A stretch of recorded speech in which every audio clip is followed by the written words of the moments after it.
In the 8 years of former President Muhammadu Buhari's administration, the CBN under Godwin Emefiele became like a commercial bank to the federal government in violation of all known laws. Emefiele broke the rules of lending to the federal government through the Ways and Means provision.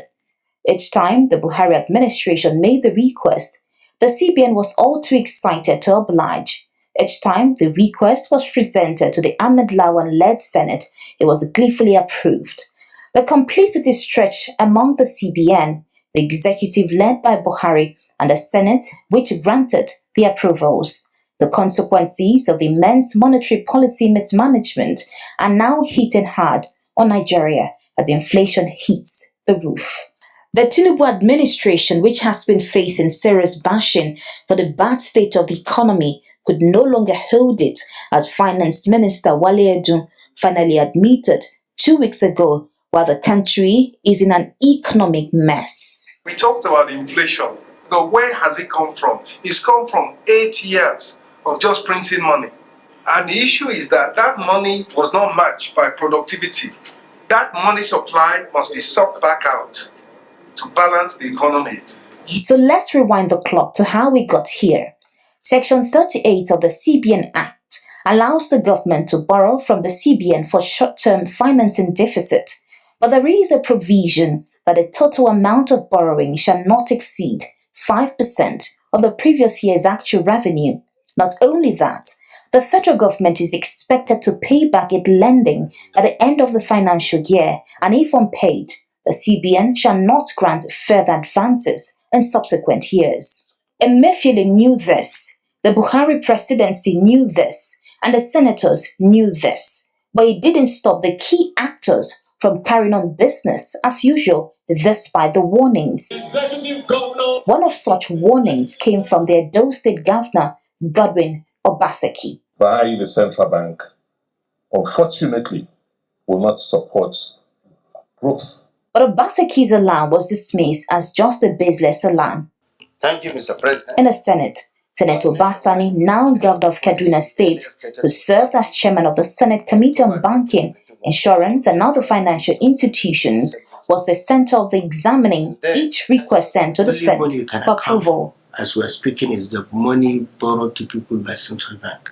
On September 6, 2022, when Buhari's two nominees for appointment as deputy governors appeared before the Senate committee, many had expected a grilling on the issues, including the controversial Naira redesign policy, but at the end of the day, it was just the usual bow and go. A few tame voices protested, and a lone one was vocal. He was Senator Seraki Dixon. And if at this point in time, with the outcry in this country, we have nominees of Mr. President who have been managing the economy in such a way that people are not too satisfied, and we are talking about screening exercise and people just say, take a bow and go, I think that was not fair enough.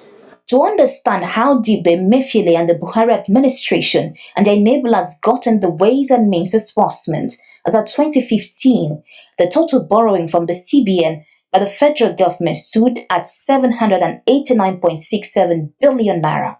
But by 2023, it had climbed to a whopping 22.7 trillion naira, about the same size of the country's budget for 2023. One would have expected that before the Senate securitized, a significant part of that loan, that there would have been an investigation as to who the entities involved that breached those established provisions of the CBN Act, and then there was there were sanctions meted against those entities. Few days to the terminal date of the Buhari administration and the 9th Senate, the outgoing Senate President Ahmed Lawan convened an emergency plenary on a Saturday, seeking to amend the Ways and Means provision of the CBN to increase the apex bank's advances to the federal government from 5% to 15%. We have to pass this because we don't want the government to be shut, and I don't see any National Assembly standing against any infrastructural development that the executive, before they incur this kind of huge ways and means, they should seek the approval of the National Assembly. Not only that, President Buhari also sent in an additional 1 trillion request, which was read at the same session. But the problem is, where did we lose that oversight role, both of the National Assembly and also even central bank as an institution that is believed to be independent? And how do we lose that central bank independence in Nigeria? Analysts described it as classic indiscipline from the Senate, which had failed to play its role as a gatekeeper.